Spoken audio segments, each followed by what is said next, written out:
What you see in the bottom of the screen is exactly what we're going to talk about today, the 9 steps of confusion. And I see this, I hear this, I read it every day. And I just seen it again this morning in 2 different live articles that were published today. And what do I mean by the 9 steps of confusion? It's the same thing. How do I start a business? Where do I start? Do I buy this? Do I buy this? Shiny object syndrome. You buy everything and you don't know how to put it together. So anyway, the first one I read this morning, which actually made me laugh, was 9 steps to starting your own business. Go figure. You know, since when is there only 9 steps? Since when do they have to be in that order that they have listed? So I'm going to read them to you and you tell me what you think. Now, they're saying that follow our checklist to get started with your new exciting business. Hooray, hooray, hooray. Research business names, choose a legal structure, write your new business plan, secure funding and financing, plan your advertising strategy, buy your new business insurance, work it out what you need to do for tax. Now I'm talking like a child because this is childish. Create a system for keeping business records, maintain your business with rapport and guides and templates. What exactly does that mean? I'm serious. Like, what does that mean? Here's the second article that I read this morning. And this was actually published on the internet today, this morning, on the 24th of March. That's why I'm laughing. Start your own business. Find capital. Build the best team. Finding your niche. Really? That's it? I don't know about you, but when it comes to starting any type of business, there's a heck of a lot more into that than just those first 9 main points that they're saying. But at the same time is that there's a lot of great ideas out there. There's a lot of fantastic ideas out there of how to start a business. But like I've been saying it over and over to everybody that asks these same questions, and I volunteer this information not only in certain forums, but in Facebook groups and LinkedIn. You got to know your business model. How are you going to sell this stuff? Whether it be a service or a product. Are you going to be selling using Shopify, Amazon FBA? Are you going to have a website, which, by the way, is mandatory for any business? Some statistics came out here yesterday that I just came across, and it was just dumbfounding about how many small businesses, was 34% say they don't need a website to be able to maintain their business. Hello, everybody's shopping online for information. So yes, you do need a website. But anyway, there's so many different ways, but finding your business model is the most imperative. So you got to figure out how are you going to sell your services. And then you kind of break into, looking for the niche, and then you validate that idea that you have. There's no question about it. Why come up with a business product or service and nobody's going to buy it? It's like I was on it was a virtual conference on yesterday. There was this guy named Guy Kawasaki, very brilliant man. He is the brand ambassador for Canva right now, and he's been associated with very big corporations all over the world, including Mercedes-Benz. And the title of his talk on this conference was Killing the Dead. Now, I know that sounds horrible, killing the dead, but what that means is get rid of products and services that aren't selling. Get rid of it. Boom, boom, boom. And if you have a product that everybody else in the world is selling, including the neighbor's camel next door, You're going to be competing for price. So get rid of the dead weight that you're trying to sell, whether it doesn't matter, I don't care what it is.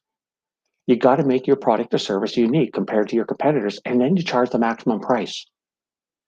Why compete for price? I see people dropping their prices. I contacted somebody the other day, and they were promoting their WordPress site, which is very difficult to make as a design that's responsive for all devices, including desktop, tablets, and mobile. And he was telling me that he starting price for creating a WordPress site is $375, and 1 year hosting included. And then after the year, you start paying for the hosting. So um, probably a good product, but the thing is that it's got to be responsive. But he's competing against everybody else. You know what a real good responsive website costs nowadays? You're looking at about $2,000 at least for somebody, a developer to do a website for you is going to cost you around $2,000, $2,500 for the basic informational website. That's the basics of the basic with maybe 5 pages, which is going to be your home page, your About Us page, and your services page, and whatever other the pages you possibly want. But be careful what you choose. But what my core of talking about today is going to be about using Facebook for business growth. Take advantage of it. Facebook is not really that much of a social media platform anymore.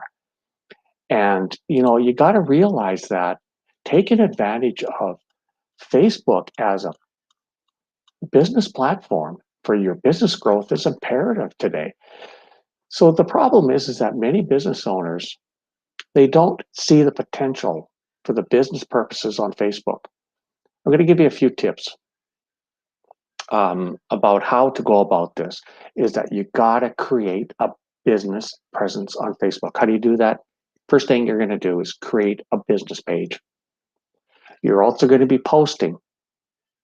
You're going to be sharing posts on Facebook, not only from your personal page, but your business page. So what are you going to do? You're going to be sharing stuff that are text posts, photo posts, video posts, live, Facebook live video posts. You're going to push links to content in your posts, whether it's outside of your um, business proposal. Say, for example, if I know of a good article from Forbes, I'm going to put the link in my article saying, "Hey, look at this is where the source of information is. Maybe you should check this out too. If you don't believe what I'm saying, to validate what you're talking about, use Facebook Stories. Those are the best ways that you're going to be posting and sharing on Facebook. Text, photos, videos, Facebook Lives, links to outside posts and stories. So the next thing you're going to do is you're also going to be thinking about defining what your target audience is. A lot of people, especially these affiliate marketers, they blast links all over the place. And then they complain they can't get sales. Well, great for trying, but I hate getting spammed, and I get spammed every day, several times a day from different groups. And it really annoys me when I see people saying, they see my post and they say, DM me, I could help you get more customers. Well, who doesn't want more customers? But why should I DM you? If you're offering your services, you should be DMing me. So why the other way around? You got to take the first initiative to be able to get customers, right? So Facebook is a great tool when it comes to business growth. There is no doubt about it. However, if you use it improperly for what the platform is shifting to business, it's going to go against you, guaranteed. Now, one thing I want to talk to you also about is these upcoming changes with Google and cookies. You probably have heard, if you're into the digital world of marketing, doesn't matter if it's Facebook, Instagram, YouTube, whatever it may be, websites, creation, you got to know Google is getting rid of cookies. It's hasta la vista. So how is this going to affect you? Google's upcoming privacy settings is going to affect digital marketing around the world, including Europe, that is in a big huff over privacy issues. It's still going to affect every digital marketer in the entire world. 2022 is the year that Google Chrome, which is the #1 in the world, is going to be eliminating third-party cookies worldwide. So, an act that Safari and Firefox have already done. Did you know that Firefox and Safari has already eliminated third-party cookies? This has been in the works for a while, people. So anyway, with these 3 browsers, we're already covering 100% of most browsers in Chile and Latin America. So you're probably asking, what are the third-party cookies anyway? Well, they allow, what's an easy way? They allow us to know information about the people, the users, whichever way you want to look at it, is their behavior, and gives us information on their interests, their activity, and it also gives us retargeting. You hear me? It's affecting cookies is going to be affected by your retargeting efforts. Okay. So in other words, your advertising. So be prepared when cookies are going to be gone. And this matters a lot to us digital marketers. And this is the most pressing question from clients about the cookies. How are we going to retarget? What's the new pivot we're going to have to do? And you got to be aware there is a pivot going on. And if you don't know what the pivot is that's happening right now of how we're going to be able to retarget, there's ways you can find this information out.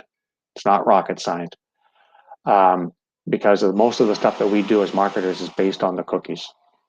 So you got to be aware that digital marketing has changed. And just like I said yesterday, is that digital is now, and people, the marketers that are focusing on utilizing the cookies, they have to pivot. So that is analog. That is the old way of thinking. And if these digital marketers do not understand how to pivot and the new way to be able to retarget, they shouldn't be in digital marketing. So my recommendation to you is, first, if you're looking for any type of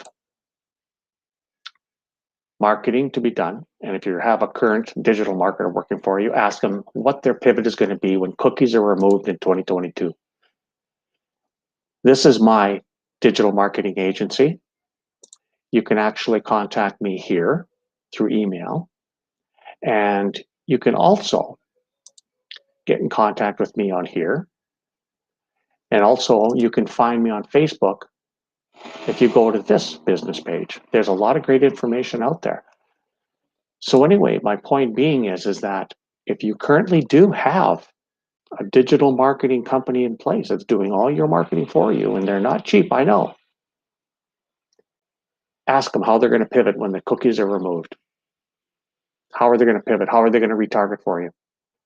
So anyway, you can send me any questions that you have. And I also remember, like every other video, this is my main question.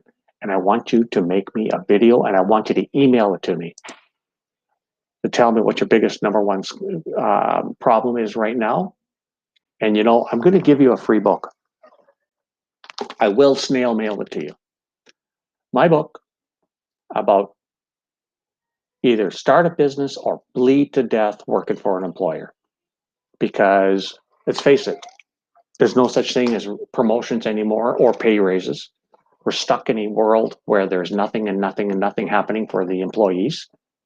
I've been self-employed for over a decade now. And I'm not saying it's easy. It's not easy.